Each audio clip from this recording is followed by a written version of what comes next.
Are we really energy independent? We're on the road to that. But I don't like to use that term. I'd use we're going to have much greater flexibility. By the end of this decade, we will have cut our imports in half. By the middle of the next decade, conservatively, we'll be in surplus. I mean, so that's the production side, but then the real question then is, what do we do with it, right? Because we have to get the oil from the middle of the country, we have to get it to the Gulf Coast, and then do we export it? And that's sort of the big question hanging over oil and natural gas. Dow Chemical CEO, Andrew Liveris joined us in December, and he said the Department of Energy report is outdated and inaccurate. Listen to what he said about nat gas exports. Yeah. Well, if the energy producers are correct, and I hope they are, we have 100 years of supply. Let's not rush. We've just got new estimates on reserves, new estimates on production. Why are we rushing to put export of all of this in place in a hurry with the first license already being issued? And rushing to get... Yeah, Tom? No, go ahead. I mean, I just think everybody's talking their book here. Well, I just wanted to know what's more important. Is it oil exports or is it natural gas exports? What do we really need in this country? Well, on the oil side, there'll be limited exports, probably of products. It's almost de minimis. Doesn't matter.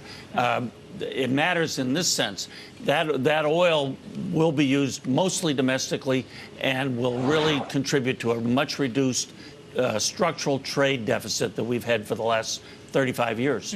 On the gas side, we have an opportunity to meet all our needs and we're already significantly reducing CO2 emissions as a result. We're a non-signer to the Kyoto Agreement, ahead of all the signers in terms of how we're reducing CO2. Interesting. When you look at this, Tom, and the question I get all the time, it doesn't matter where people come from. They're just like, wait a minute, there's all this good news. Why is it $4.89 a gallon or $4.39 a gallon? Help me here. Isn't it supposed to, I mean, Ed Morris says it's supposed to go down $20 over at Citigroup. When's this happen? Listen, I'm in the same camp as him. I expected 89 would be now 82 on its way to 75. The main thing is you've got a bottleneck at Cushing, and as long as that's the case, refiners make a lot of money because they can depress WTI prices. Alex, the point here is my gallon of gas is based on the Keystone pipeline. That's what I think I'm hearing. But my question is, does it really have to do with the quality of oil, though, not necessarily transportation? So if you have refiners set up to process heavy crude, it's kind of like a honey, but we in the U.S. here have light crude. Will there always be this discrepancy? Therefore, will my gas always cost more?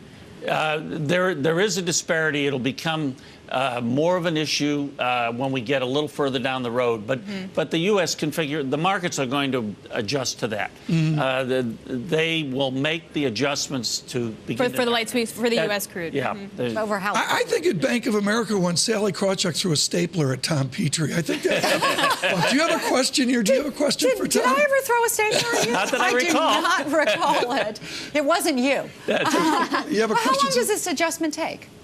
The markets are already working at it. You know, before the Seaway pipeline was reversed, it made sense to take the surplus crude in Cushing, put it on trucks, move it 60 miles east of Tulsa, put it on a barge, take it to Mobile, Alabama, to capture that differential. This is great. Right. These are markets that work. I mean, it's remarkable. What we have seen is the biggest revolution in the oil industry in 75 or 80 years. Alex, you know so much about this than I do, but that's why we love having Tom Petrie on, folks. Just the dynamics there of how you actually move it around. Right, and then that was my follow-up, because Tom, you said, is oil really dependent on the Keystone pipeline? And I'm going to say, is it dependent also on rail and barge? Which of those three is going to be most important for the U.S.? It's been interesting because nobody envisioned the kind of movement by rail that we now have. More expensive, though, by pipeline, but still. By far, ask Warren Buffett about how his acquisition's going.